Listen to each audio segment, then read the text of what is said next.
cotton. Now, as some of you may know, a lot of clothes manufacturers will not buy products that have been made with cotton that has come from Uzbekistan. And that's because of alleged slave labor.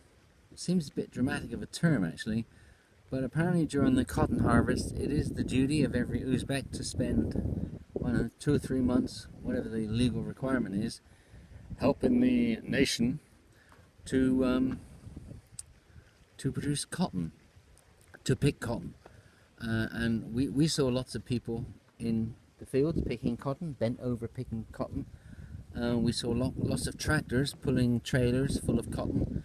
We passed a large cotton processing factory that had big mounds of cotton. And apparently, we've spoken to people that have been picking cotton as well.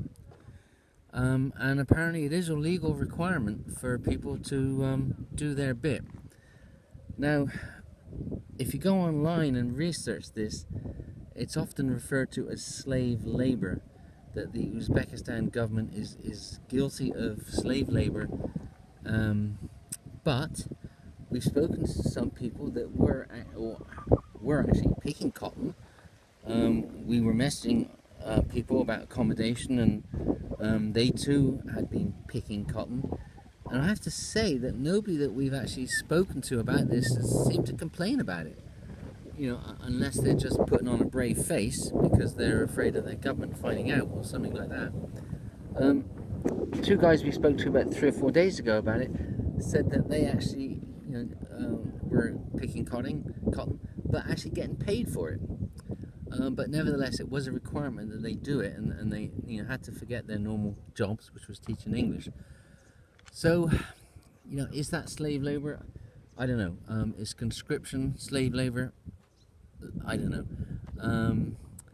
But certainly, I have to be honest here, the people that we spoke to and the people that we were messaging didn't seem to be particularly critical of it, of what they were kind of forced to do.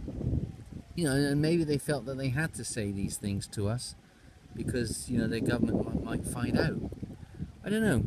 I mean, it's not the best of work, you're bent over picking cotton. I mean, and these days, I don't know why Uzbekistan worries about it. I mean, there's so much cotton in the world from other countries. And cotton is such a thirsty crop, which explains the problems on the Aral Sea here, that you think the Uzbeks would maybe forget cotton and concentrate on something else. But maybe not. But anyway, so all this Aral Sea problem, it's all because of 40 odd years ago the Soviets decided to divert the water away from the Aral Sea because the Soviets wanted it for the cotton fields, and cotton is very thirsty, uses a lot of water to produce, and considering how relatively cheap it is, if I was in charge of all this, I'd be thinking of forgetting cotton and growing something else that was a bit more valuable, like, I don't know, saffron. Will that grow here? But anyway, you know what I'm getting at. Anyway, so that's my speech on slave labor in Uzbekistan.